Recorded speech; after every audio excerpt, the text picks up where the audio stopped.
Farm4Profit Podcast.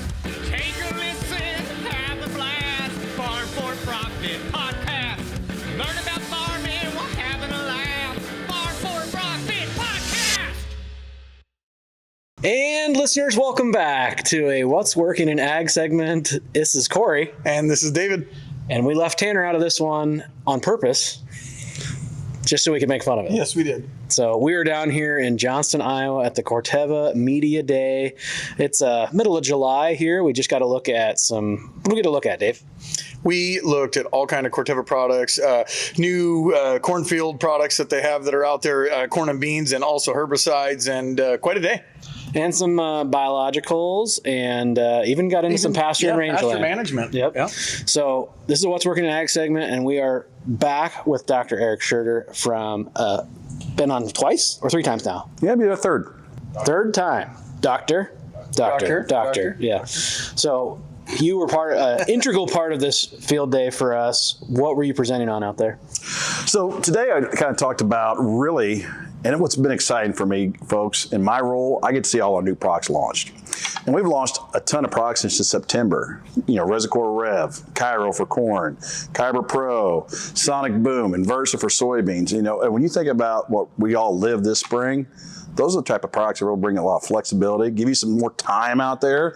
And this year we didn't have enough time. I mean, it was a challenging year. So I got to speak on that. But as you were saying, Dave, there's a lot of topics out there. And most of our listeners that probably watched your interview at Commodity Classic knew about a couple of those. Were there any new ones today that really stand out to you? Yeah, today we launched Forcevo fungicide. That's our new 3 mode of action as you think about where the industry's going. You know, we're blessed. We've had Approach Prima. We launched Viatude last year for that northern latitude for white mold.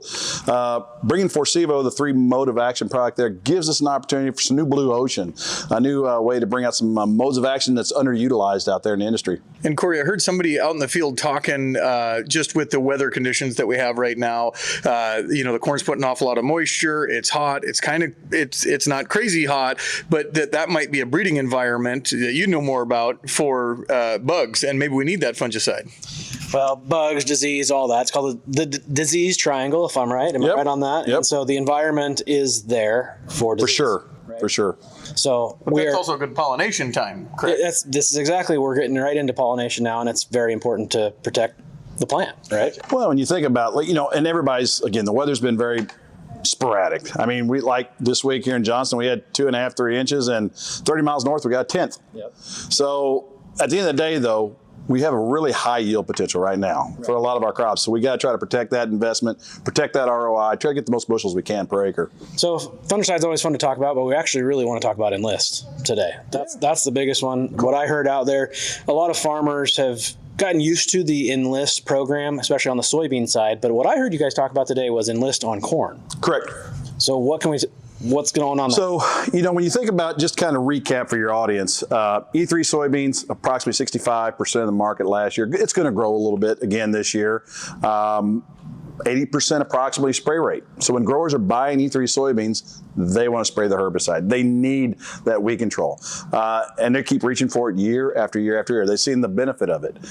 Now, as we switch into Enlist Corn, now whether that's Vorseed, PowerCore Enlist, or PowerCore Ultra, that's a little different take. Now we got genetics, we got the insect traits that we all have come used to, whether that's rootworm traits, above ground traits, but we're giving more options there from a herbicide perspective with glyphosate, glufosinate, 2,4-D tolerance, and FOP tolerance.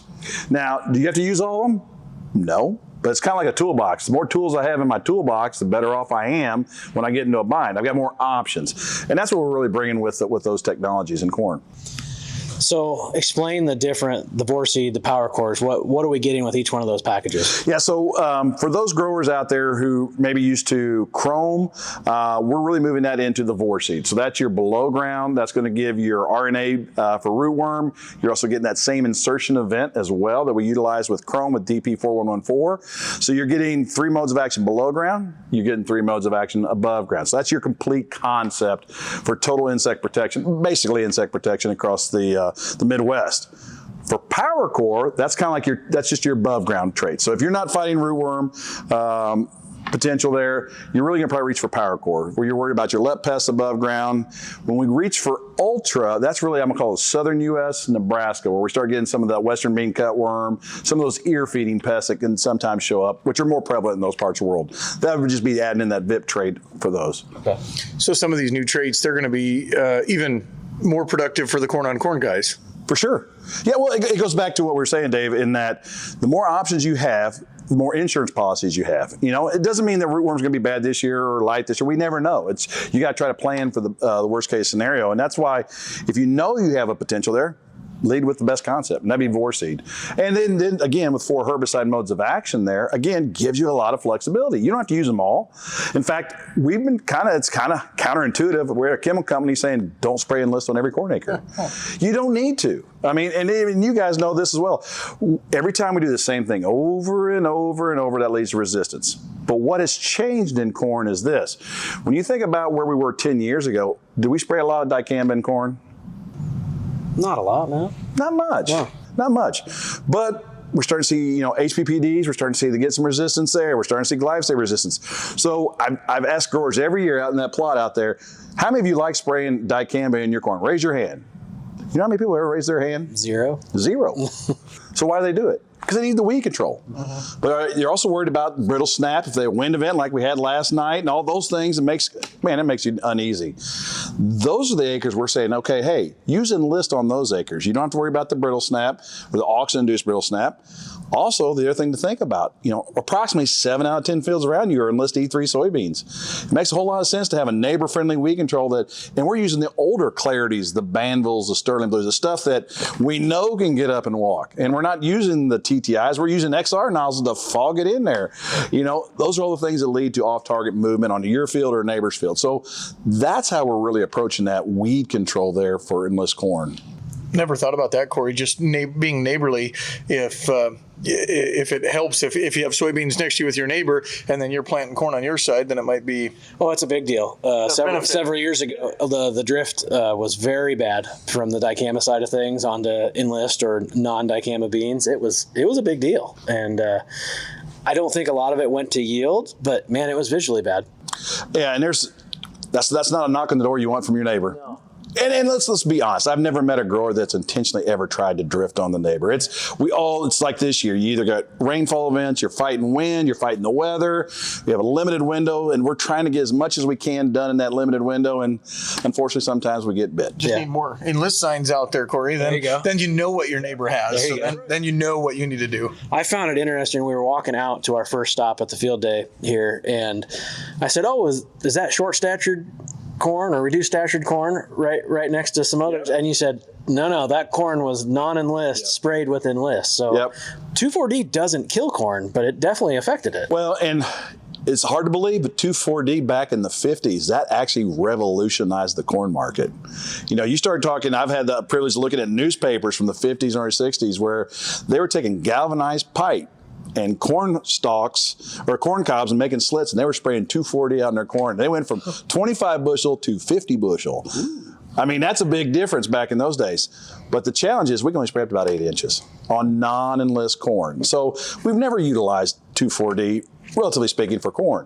What you were seeing was actually 15 inches out there. We intentionally sprayed non-Enlist corn at 15 inches, and it was all laid over. It's gooseneck. The wind event Monday kind of snapped some of it off. It even looks worse at 30 inches, I'm going to tell you, on non-Enlist corn. Right, yeah. I mean, it was just half the size. Yes. Yeah. And what do you guys see for yield reduction if someone did that? Well, the challenge is, if you've never seen it, not only is it goosenecked, you'll start to see saucer rings or cup around those brace roots. You will not have brace roots. They'll fuse together and make a cup.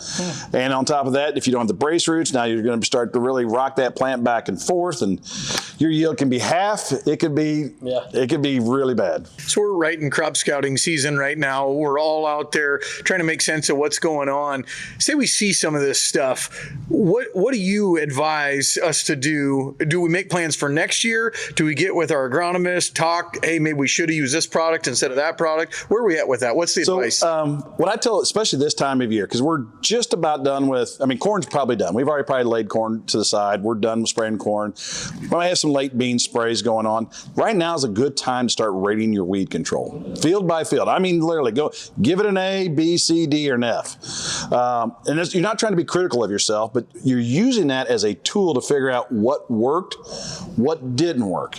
And what some growers will find out, the field they rated an A, a field they rated a C, and an F, are all the same herbicide program. Okay. So what worked? I mean, it's your best weed control, it's your worst weed control. Well, something's changed in there. Was it environment? Were we too late on the weeds? Was that the early planted field we had that year and it's been out there for 8 weeks and we ran out of residual?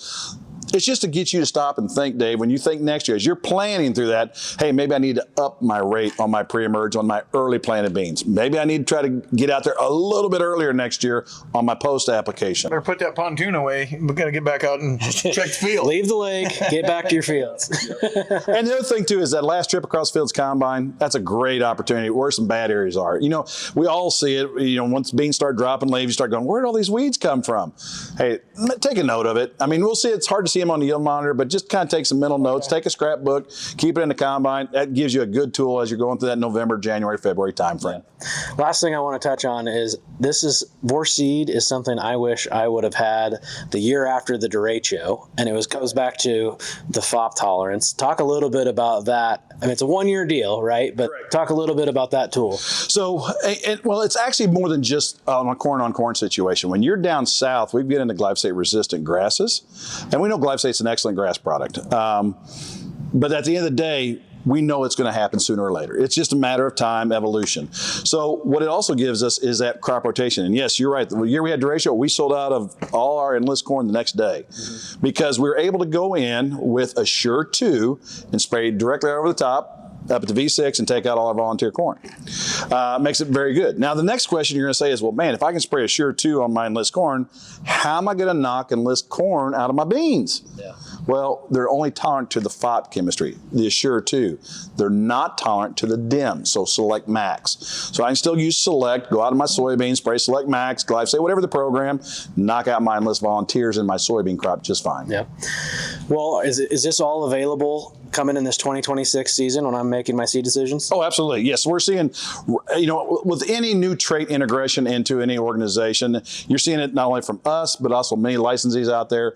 They have really moved on to Vorseed Enlist Corn, or excuse me, to the Enlist Corn, be it PowerCore, Enlist, and then we're also selling the Vorseed as well in our organization. So whatever you need above, below ground, there's a lot of seed choices out there. And if people want to find out more on this Enlist product and Enlist corns, where can they go? So obviously from a herbicide perspective, go to www.enlist.com.